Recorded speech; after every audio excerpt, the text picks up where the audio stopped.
All right, Suffolk County Class C and D girls. This is going to be our last bracketology session / segment. These seeds and the teams that make it, not finalized. These are our predictions. Again, Suffolk County girls is not final, so I just want to make that clear. That being said, we have Bayport at the number 1. I'm not sure if you can argue with that, being that they knocked off every team in their class during the regular season. The 4-5 is going to be Shorn-Wayne River versus either Sayville or Islip at the 5. So the winner of that will play Bayport in the semifinals on May 22nd at Bayport High School. Then in the semis on the other side of things, you got the 2 versus the 3. At 2, you got Mount Sinai. 3, you got West Hampton. So again, small bracket, but you probably have 4 teams here that have a shot. Who do you like? Tell us why. Oof, this is a tough one. First of all, beating Mount Sinai twice almost seems like an impossible task. Bayport, we were at the Bayport Mount Sinai regular season game, and I thought Bayport jumped on them. They were up like, I think 6-0, and they ended up winning, what, 8-7? Mount Sinai's defense is what doesn't get the credit. Even though they have great offensive players, the Scatera sisters that are going on to play at ND, Goats. Unbelievable. Major goats. And Bertolone, you talking about experience?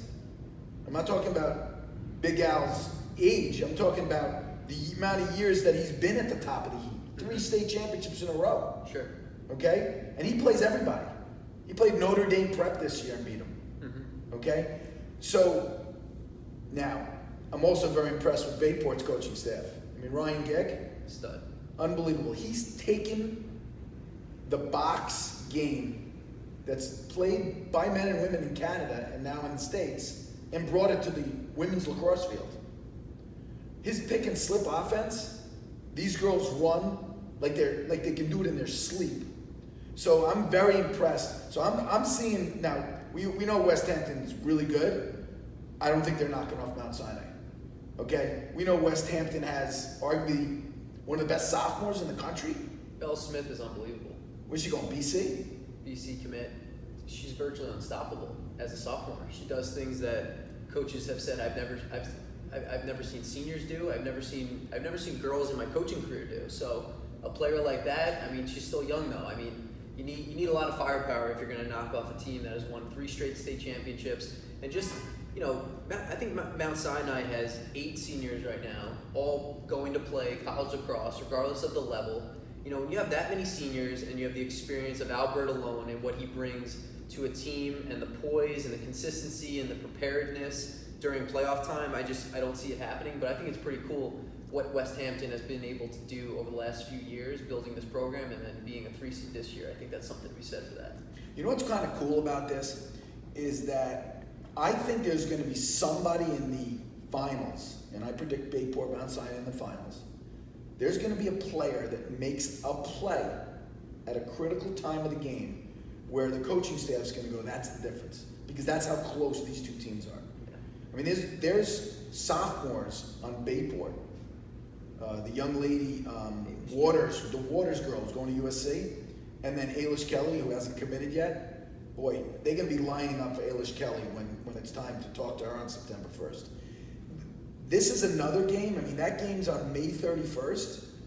I mean, Islip High School is going to be the place to see those 2 teams. I don't know if there's going to be enough room for college coaches to sit and watch these games and recruit, and for fans to spectate. Just, it's a great venue, it's a great facility, but like, if you're a lacrosse fan, if you're a young kid, if you're a college coach, if you're anyone that enjoys watching the game at a high level, this place is going to be absolutely packed come late May into June. It's going to be absolutely crazy. And I'm excited. I'm excited to see it. I just hope all the young kids go out and see it because these girls are great mentors. They should see the great athletes that these girls are, and they're wonderful kids. This season has been wonderful because we've gotten to be able to interview these young ladies and get to know them, and they're high quality kids. These coaches have done an amazing job helping. Obviously, the parents deserve the credit, but the coaches have done a great job raising these kids. And I'm going to tell you, Bertolone and Gick, remember those names. They're going to be on the top of the heap for a while. I agree. It's pretty cool to see. And you talk about looking up to these girls. How about, just looking up to a program or other people in your own community? And I feel like there's not enough of that now. And you have so many programs and communities, public school programs that are doing such a good job giving, young kids an opportunity to, stray away from all the BS and look up to people in their own community and have a sense of community spirit, which is something that I think gets lost a little bit in competitive athletics at the high school level. So that fact alone, I would also like to mention, because I think it's important for kids to see, the top girls or boys in their own community and how well they do. So it's funny. It's a great segue to the Class D group, mm-hmm. because when you look at the Class D group, there are programs on the rise. There's a program that, again, I don't know if they're going to get in. This is all projections, but if they don't get in, you're going to hear about these kids probably in 2 years. Santa Marich's High School mm-hmm. has a group of freshmen, a high-level group of freshmen. If they can get in and play Babylon, now Babylon obviously is the better team. They have more seniors. They got the kid Ward, who's a sophomore, who's an absolute stud. The young lady who's going to Dartmouth, McQueary, she's another girl that obviously putting up a lot of points. But those two teams, I don't think have a shot against Mattatuck.